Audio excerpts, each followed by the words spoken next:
Francisco Goya was a very well-known Spanish painter. He was known for working in the Romanticism, Baroque, and Expressionism periods. He was known as one of the most important Spanish artists of the 18th and 19th century. He was born on March 30th, 1746, in Fuendetodos, a village in northern Spain. At the age of 14, Francisco Goya studied with the local painter José Luzán for 4 years. He then moved to Madrid and worked with Anton Raphael Mengs, a German artist who worked as a court painter. It is said that he was very unsuccessful when he worked with this artist. Goya then began to have a peak in his career. He started creating art pieces for Spain's royal families. These are two very well-known paintings that Goya created, which began part of his career. Goya was appointed as a painter to the royal court in 1779. This is where he began to rise in status. He received admissions in academy the following year.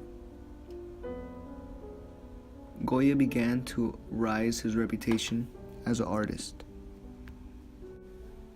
Many paintings like this show that Goya had a very skillful style in painting. He was very well known for the detail he captured in any element of the faces and clothes and the people that he painted. This painting, The Duke and Duchess of Osuna and Their Children, from 1787 to 1788, was painted by Goya. After a great career that Goya had, we then move in to the continuing of his career in the early 19th century. This painting is called the 2nd of May, 1808. It was created in 1814 by Goya. It is also known as the Charge of the Mamelukes. You can tell that Goya wanted to impact a lot of people in the period because he began to use the Romanticism art, which also began during this time. Romanticism is where there's more gore and horror and more emotion in the paintings. This painting is a companion of a second painting that he made only 2 months after. The next painting is actually very well known and more known than this one. As you can see, 2 months later, Goya creates this painting called 3rd of May, 1808. These last two paintings that I've shown you are either a battle or a massacre between the Spanish rebels and the French soldiers. These were civilian Spaniard rebels who were fighting against the soldiers in a 5-year war called the Peninsular War, which was first called Guerrilla War.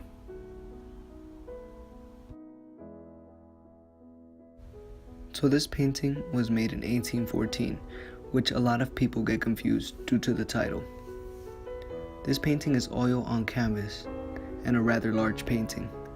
It's 8 foot 10 inches by 11 foot 5 inches. This painting can be found in the Museo Nacional del Prado. The period the painting was created in was Romanticism, which you can tell by the gore and emotion that he put into the painting. You can tell this because of the blood gushing out of the people and the dead people, and the faces which show a lot of emotion from inside the painting. At first, the artist brings your eyes to the top of the hill, which draws a line down to the soldiers who have their guns pointing at the other men. In case the horizontal guns pointing straight to the men aren't enough, then you have that big light box which points straight to the men, which the artist wanted you to see at the last point. Your eyes lastly go straight to the man in the middle. The man in the middle is very unproportionate to the other men. He is a lot bigger and looks very different to the clothes he is wearing. If you look closely to the man's arms and the way he is holding them, you can see that this is a very similar iconography to the way that Jesus Christ is drawn with his arms open. You can see very closely inside of his hands he has holes, which is purposely drawn so that it can look more like the iconography that you are used to. In the background, you can see the people that look like they are surrendering and putting their heads down. This shows how they are being massacred and they are not fighting back. You can see by the way that they're reacting that they're really suffering and they're asking for mercy. You can see the detail that Goya put in the faces of the people he painted, showing them as sad and giving up, helpless, surrendering. You can tell that these people are giving up, making the soldiers look very aggressive and as if they're in the wrong. You then look down at the detail of the people who are already dead. It looks very gruesome, and you can tell by the faces of the people who have passed away, which are like 3 to 4 people laying on top of each other, looking lifeless. You can see the soldiers on the right side, where one begins to see the painting, which I believe that the artist intended it to be seen this way. You see up to 5 soldiers in the front. The soldiers are wearing black, tall, flat-top hats. They have thin blue coats, all equal, holding a bayonet, with a sword on the left side of their holster. The bayonets in the painting are all pointing at the men being lined up to be executed. There is a box of light pointing towards the main character, which is wearing a lighter colors and holding his hands up. You can tell by the way you look at the painting that the artist used a lot of composition to move your eyes to where he wanted you to see. You can tell by the sharp lines that Goya uses to show that the soldiers are more stable and serious and ready to end the enemy's lives. Now, there's a huge difference how Goya represents the Spanish rebels. They don't have straight lines, they have curves, making them look more emotional and looking down, like if they're weak. Now, you can see the big difference in light that Goya used. In the top right, you can see the shadowy night, mostly to signify the time of day, but also to set the mood in the painting. You can see how Goya represented light. It is in a white box behind the first French soldier that you see. It is pointing straight at the Spanish rebel and between all of them, with a big white shirt. You can see how Goya uses light to represent both sides, the French soldiers and the Spanish rebels. The Spanish rebels are on the lighter side, making them seem good or like they are on the right.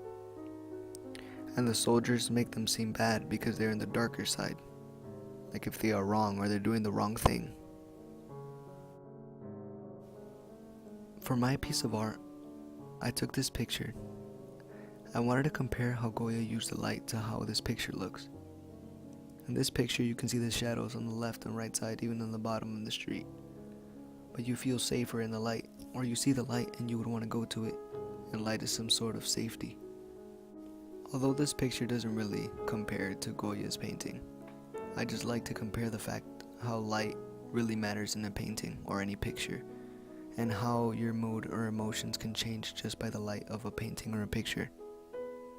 I wanted to show how you can bring in emotion and feeling inside a painting or picture without having to use any gore or horror. When you look at this picture, you feel some sort of way, like scared, frightened. I also had this picture, which makes you feel peaceful. I wanted to use this picture to lighten up the mood a little bit, but also to show that you can bring emotion and feeling into the paintings just by using light or the type of colors that you use or where you show the light.